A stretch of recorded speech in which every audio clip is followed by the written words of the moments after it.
এটাকে কোড়াতে হয়। আচ্ছা, প্রথমে আপেলটাকে কোড়াতে হয়, কোড়ানোর পরে এতটুকু একটু সুজি দিতে হয়, তারপরে ওর মধ্যে খানিকটা পরিমাণ মতো যতটুকু মানে গোল মানে বাইন্ডিং হওয়ার জন্য আটা দিতে হয়।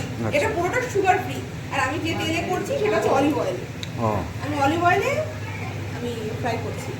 কি করা আটাটাও তো আটার যেন কাঁচা ফ্লেভারটা না আসে, আটা আটা গন্ধটা না আসে, ওই জন্য এটাকে একটুখানি হালকা আছে করে নেওয়ার পরে আটার গন্ধটা চলে যাবে। আচ্ছা, এতক্ষণ শুনলাম, এবার সেই রাঁধুনি এবার দেখি।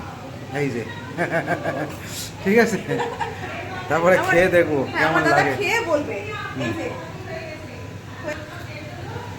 এই যে আমি ওর দাদাকে খাওয়ালাম, কেমন হয়েছে এবার দাদা এখন বলুক একটু। না ভালো, এই যে এটা খাচ্ছি তো বেশ ভালোই লাগছে, পুরো সুগার ফ্রি। এটা নিয়ে প্রথম খেলাম, কিন্তু ভালোই লাগছে, মনে হচ্ছে না তালের বড়াই খাচ্ছি। আচ্ছা আচ্ছা, যাই হোক আমি দাদাকে তালের বড়া খাওয়াতে পারিনি, কিন্তু আমি আপেলের বড়া খাওয়ালাম।